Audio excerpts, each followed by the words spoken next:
Hello friends, आज मैं chapter number 8 algebraic expressions and identities कराने जा रही हूँ क्लास 8 का। ये देखिए, algebraic expressions and identities chapter number 8। इसमें आप लोग अलजेब्रिक एक्सप्रेशंस को या टर्म्स को कैसे ऐड करते हैं, subtract, multiply, divide, mathematical operations के साथ कैसे यूज़ करते हैं, ये सब आप इस चैप्टर में सीखोगे। सबसे पहले आपको बेसिक कॉन्सेप्ट सीखना होगा इस चैप्टर को सीखने के लिए। कॉन्सेप्ट को सीखने के लिए पहले कुछ टर्म्स आपको पता होनी चाहिए, जैसे कि वेरिएबल एंड कांस्टेंट। वेरिएबल क्या होते हैं और कांस्टेंट क्या होते हैं, ये आपको पता होना चाहिए।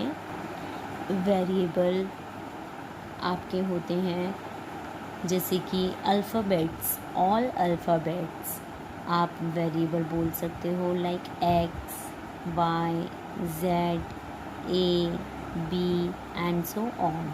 कोई भी अल्फ़ाबेट आप यूज़ कर रहे हैं अगर एक्सप्रेशन में, तो वो एक वेरिएबल कहलाता है। और वेरिएबल इसको नाम क्यों दिया गया है, क्योंकि इनकी जो वैल्यू है अकॉर्डिंग टू सिचुएशन चेंज होती रहती है। इसका क्योंकि वेरिएबल, देखो वेरिएबल जो है वेरी टर्म से मिलकर बना है। किससे बना है ये?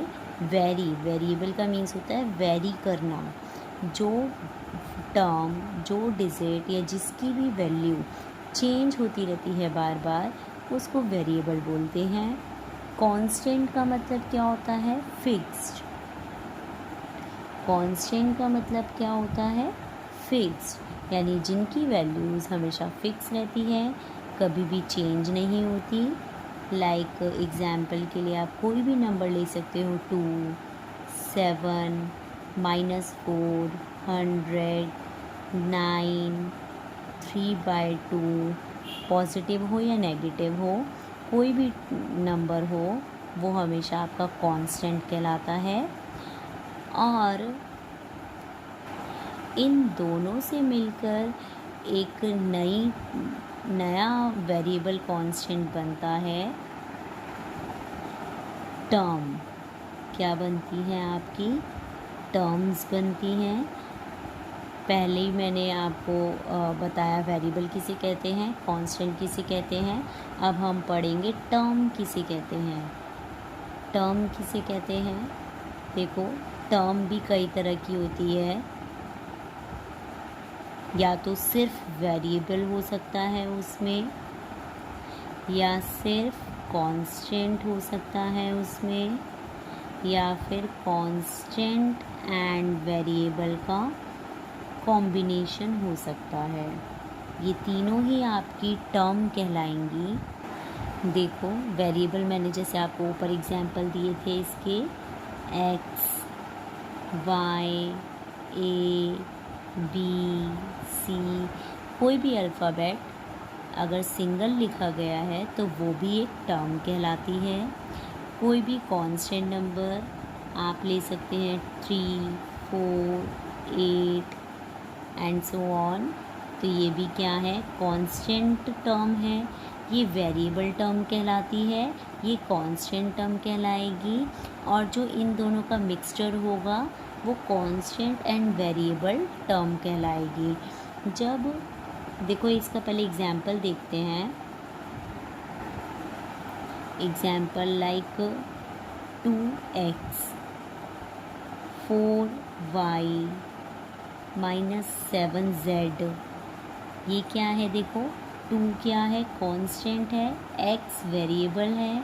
कांस्टेंट और वेरिएबल को मल्टीप्लाई करके भी एक टर्म बनती है, इसको भी हम टर्म ही बोलते हैं। तो जब वेरिएबल के आगे ये कोई भी कांस्टेंट नंबर लगा देते हैं, तो ये आपका कांस्टेंट नहीं रह जाता, ये आपका कोफिशिएंट बन जाता है। और कोफिशिएंट किसका कहलाएगा? ये वेरिएबल का। Coefficient of variable,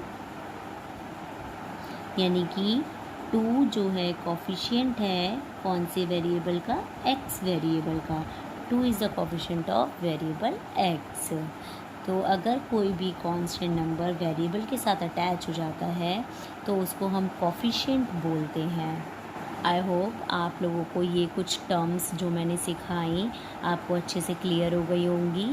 variable, constant and term on the fourth जो टर्म मैंने सिखाई आपको वो थी कोफिशिएंट। कोफिशिएंट किसे कहते हैं।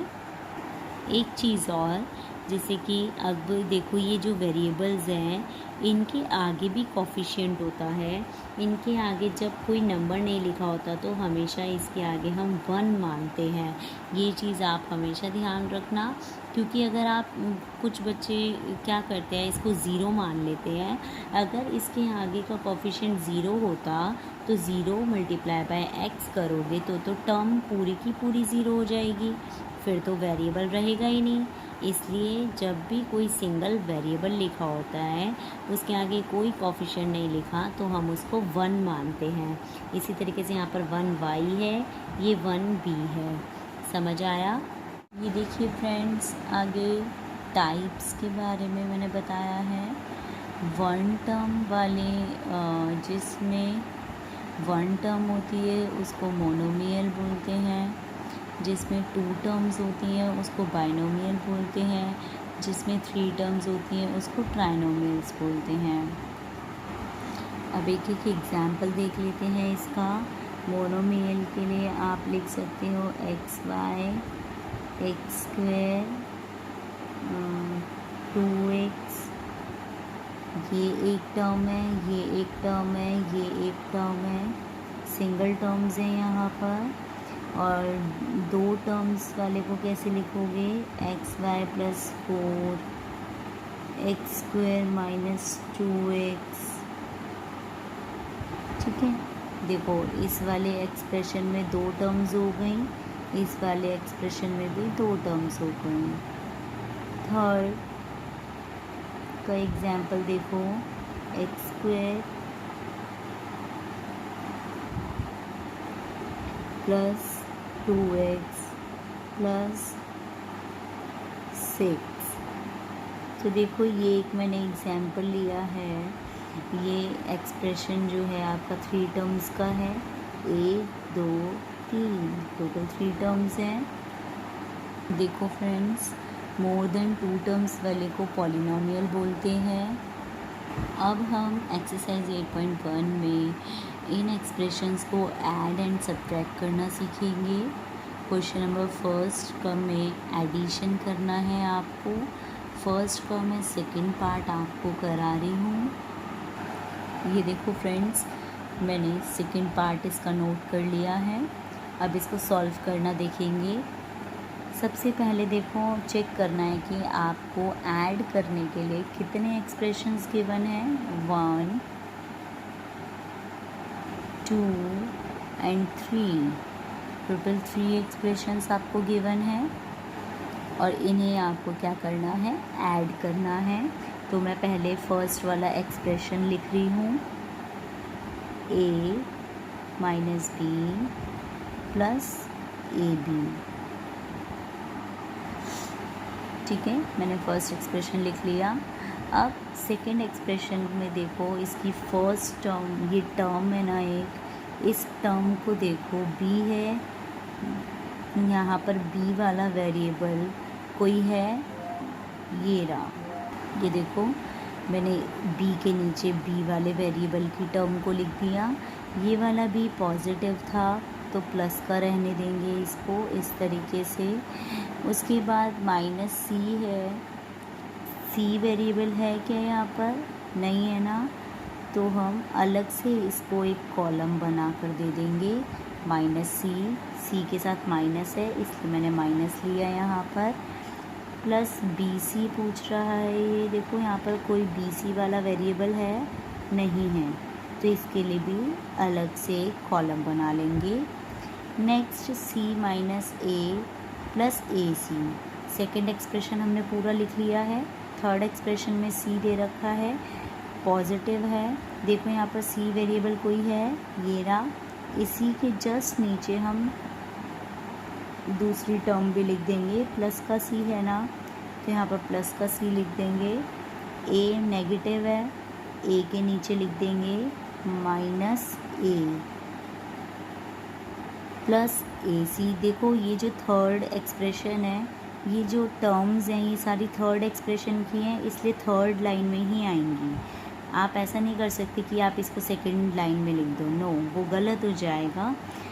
ए सी है, अब इसके लिए भी एक अलग से कॉलम बना लेंगे। अब इसके नीचे इस तरीके से लाइन डालेंगे और यहाँ पर प्लस का साइन लगा देंगे। ये 2 रोज़ हैं जिन्हें आपको ऊपर वाली रो से ऐड करना है। नेक्स्ट स्टेप में आप क्या करेंगे, ये जो ब्लैंक स्पेस है इनमें 0 0 फिल कर देंगे इस तरीके से कि यहाँ पर कोई भी टर्म नहीं है। समझ आ रहा है? जैसे आप अपनी छोटी क्लासेस में करते थे उस तरीके से इसको फिल कर देंगे और अब इनको ऐड कर देंगे। यहाँ पर देखो सिर्फ वेरिएबल है, इनके साथ कोफिशिएंट नहीं लिखा है, तो जिस वेरिएबल के साथ कोफिशिएंट नहीं लिखा होता तो उस जगह पर हम 1 कोफिशिएंट ले लेते हैं, 1 मानते हैं उसको, 0 नहीं मान सकते, क्योंकि अगर 0 को वेरिएबल से मल्टीप्लाई कराएंगे तो पूरी टर्म 0 हो जाएगी, इसलिए हम इसका कोफिशिएंट 1 मानते हैं। 1 यहाँ पर प्लस का है, यहाँ पर माइनस का है, 1 माइनस 1 कितना हो जाएगा आपका, 0 हो जाएगा। इसी तरीके से नेक्स्ट हम देखेंगे -1 भी है, ये प्लस का 1 भी है, कुछ नहीं है तो 1 मानेंगे ना, तो 1 माइनस 1 कितना हो जाएगा, ये भी 0 हो जाएगा। फिर ए बी है नेक्स्ट टर्म आपकी, उसके नीचे कुछ भी ऐड करने के लिए नहीं है, 0 0 को ऐड करोगे तो वापस से वही डिजिट आ जाएंगी, वही टर्म आ जाएगी। ए बी आपकी प्लस की है तो प्लस का ही ए बी आ जाएगा। अब यहाँ पर देखो सी नेगेटिव है, ये पॉजिटिव है, यहाँ पर 1 मान लेंगे, 1 माइनस 1 0 होता है, 0 को सी से मल्टीप्लाई करोगे तो पूरी टर्म आपकी 0 हो जाएगी। बी सी के साथ कुछ भी ऐड नहीं हो रहा तो सिर्फ बी सी आ जाएगा प्लस का, और यहाँ पर प्लस का ए सी आ जाएगा। इस तरीके से आपका आंसर आ जाएगा। उसके बाद इसमें आप सेपरेटली अलग से लिख सकते हो, ये 0 0 वाली टर्म्स को लिखने की ज़रूरत नहीं होती, आपको पता होगा। तो A B plus B C plus A C ऐसे लिखकर आप इसको शो कर सकते हो कि आपका आंसर ये आया है। ये देखो फ्रेंड्स, अब मैंने इसी एक्सरसाइज का क्वेश्चन नंबर फर्स्ट का 4th पार्ट कराने जा रही हूँ। मैंने ये नोट कर लिया है। इसको सॉल्व करने से पहले हम देखेंगे कि इसमें एक्सप्रेशंस कितने आपको गिवन है। 1 2 3 एंड 4, टोटल 4 एक्सप्रेशंस हैं। इट मीन्स 4 रोज़ बनेगी आपकी। ये देखो फ्रेंड्स, मैंने फर्स्ट टर्म को लिख लिया है। अब सेकंड टर्म को लिखने के लिए वही प्रोसेस फॉलो करेंगे जो हमने ऊपर किया था फॉलो। m² प्लस n² है। क्या m² का कोई वेरिएबल दिख रहा है आपको? ये रहा, दिख रहा है ना, तो इसी के नीचे m² लिख देंगे। प्लस का है ना ये m², तो यहाँ पर भी आप प्लस का ही लिखेंगे। फिर उसके बाद n² है, बट n² का कोई भी वेरिएबल आपको नज़र नहीं आ रहा है, तो इसका सेपरेटली अलग से एक कॉलम बना देंगे। नेक्स्ट एक्सप्रेशन पे जाएंगे। n² प्लस l² है, n² आपके पास है तो n² के नीचे n² आ जाएगा। प्लस का है ना, तो प्लस लिख देंगे। और l² है, l² के नीचे l² आ जाएगा। थर्ड रो में प्लस का है l² भी, तो प्लस का रहेगा। नेक्स्ट 4th एक्सप्रेशन में आपको 2lm दिया है। 2lm वाला कोई भी आपके पास वेरिएबल गिवन नहीं है, तो इसके लिए अलग से कॉलम बनाएंगे। और ये प्लस का है, इसलिए हम यहाँ पे प्लस लिखेंगे और फिर 2lm लिख देंगे। सेकेंड टर्म है 4th एक्सप्रेशन की आपकी 2mn। mn का भी कोई वेरिएबल गिवन नहीं है आपको, तो इसका भी अलग से कॉमन कॉलम बना लेंगे। और 2nl का भी अलग से कॉलम बना लेंगे। देखो वही मैंने आगे प्रोसेस फॉलो किया है जो मैंने ऊपर किया था। अब इसमें क्या करेंगे, आप लोग प्लस का साइन लगा देंगे और यहाँ पर लाइन डाल लेंगे। अब इनको ऐड करेंगे तो देखो ये सिंगल वेरिएबल्स हैं, इनके साथ कोफिशिएंट नहीं दिया है तो हम 1 कोफिशिएंट मानेंगे और ये दोनों ही, तो देखो 1 + 1 2 होता है और कोफिशिएंट के साथ ऐड हो जाता है और वेरिएबल एज इट इज़ लिखा जाता है इस तरीके से। नेक्स्ट आपको दिया है m², इनके साथ भी कोफिशिएंट नहीं दिया है तो 1 मानेंगे और 1 + 1 2 होता है और बड़ी डिजिट का साइन देखो ये दोनों ही पॉजिटिव हैं तो पॉजिटिव का ही साइन आएगा और इनके साथ वेरिएबल एज इट इज़ लिखा जाएगा, 2m² हो जाएगा। इसी तरीके से इसको ऐड करेंगे तो ये 2n² हो जाएगा। नेक्स्ट देखो ये तो 0 0 है तो डायरेक्ट बस 2lm आ जाएगा क्योंकि कुछ भी ऐड नहीं हो रहा इसमें, और ये 2mn and the last is 2nl आ जाएगा। ये आपका आंसर हो जाएगा। इसी तरीके से आप क्वेश्चन नंबर फर्स्ट के बाकी के पार्ट्स भी खुद से सॉल्व करने का ट्राई करिएगा। नेक्स्ट क्वेश्चन नंबर सेकंड कराने जा रही हूँ मैं, इसमें आपको सब्ट्रैक्ट करना है। ये देखो फ्रेंड्स मैंने क्वेश्चन नंबर 2 का फर्स्ट पार्ट नोट कर लिया है। अब इसको सॉल्व करने के लिए देखेंगे, देखो आपको क्या करना है, सब्ट्रैक्ट करना है। Subtract this expression from this, it means इस एक्सप्रेशन को इसमें से माइनस करना है। तो ये ज़रूरी नहीं है कि हमेशा ये वाली टर्म बड़ी हो और ये वाली छोटी हो, ये वाली छोटी और ये वाली बड़ी भी हो सकती है। इन शॉर्ट आपको बेसिकली ये याद रखना है कि हमेशा फ्रॉम के बाद वाली एक्सप्रेशन को पहले लिखेंगे और पहले वाले एक्सप्रेशन को बाद में लिखेंगे। ये देखो फ्रेंड्स मैंने फ्रॉम के बाद वाला एक्सप्रेशन पहले लिख लिया है। अब फ्रॉम से पहले वाले एक्सप्रेशन को लिखेंगे, वेरिएबल के नीचे ही वेरिएबल लिखेंगे, जैसे कि ए वेरिएबल वाले फिगर को, ए वेरिएबल वाली टर्म को ए वेरिएबल वाली टर्म के नीचे ही हमें लिखना है। पहला आपका 4a है, वेरिएबल इसका a है, यहाँ पर ए वेरिएबल वाली टर्म ये है तो इसी के नीचे हम इसको लिख देंगे इस तरीके से 4a। प्लस का है ना तो यहाँ पर भी हम प्लस का ही लिखेंगे। उसके बाद सेकंड टर्म है इसकी माइनस का 7ab, ab वाले वेरिएबल के नीचे ही लिख देंगे 7ab। 7ab आपका माइनस का है तो यहाँ पर माइनस लिख देंगे। नेक्स्ट टर्म है आपकी b वेरिएबल पर, ये रहा आपका b वेरिएबल तो 3b प्लस का है, प्लस का 3b लिख देंगे। प्लस का 12 है, कांस्टेंट नंबर ये रहा, कांस्टेंट के नीचे कांस्टेंट लिखेंगे इस तरीके से। इसके बाद आपको एक स्टेप और करना है। अब आपको देखो इसे सब्ट्रैक्ट करना है।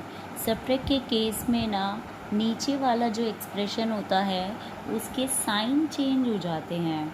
नीचे वाले एक्सप्रेशन में जैसे कि देखो 4a आपका प्लस का है ना तो ये प्लस की जगह आपका माइनस का हो जाएगा। 7ab है ये आपका माइनस का है ना तो ये प्लस का हो जाएगा। मीन जो प्लस का है वो माइनस का हो जाता है और जो माइनस का है वो प्लस का हो जाता है। 3b आपका प्लस का है तो ये माइनस का हो जाएगा। 12 प्लस का है ये भी माइनस का हो जाएगा। अब हम नीचे वाले एक्सप्रेशन के ऊपर वाले साइंस को ना देखकर जो हमने चेंज किए हैं साइन उनको देखेंगे। 12 में से 4 देखो 12 आपका प्लस का है और 4 अब आपका माइनस का हो गया है तो प्लस माइनस माइनस होता है तो 12 में से 4 को हम माइनस करेंगे और माइनस करेंगे तो कितना आएगा 8 आएगा और वेरिएबल एज इट इज़ आ जाएगा। साइन बड़ी डिजिट का लगाते हैं आपको पता है तो 12 बड़ी टर्म है ना इसके साथ प्लस है तो ये प्लस का 8a आ गया। आप इसको इस तरीके से ब्रेक करके भी देख सकते हैं। इसका इस कॉलम ये कॉलम मेथड में लिखा हुआ है, इसको नॉर्मल में भी लिख कर देख सकते हो आप। 12a - 4a अगर आप करोगे तो आप इसको सॉल्व करोगे तो 8a ही तो आंसर आएगा।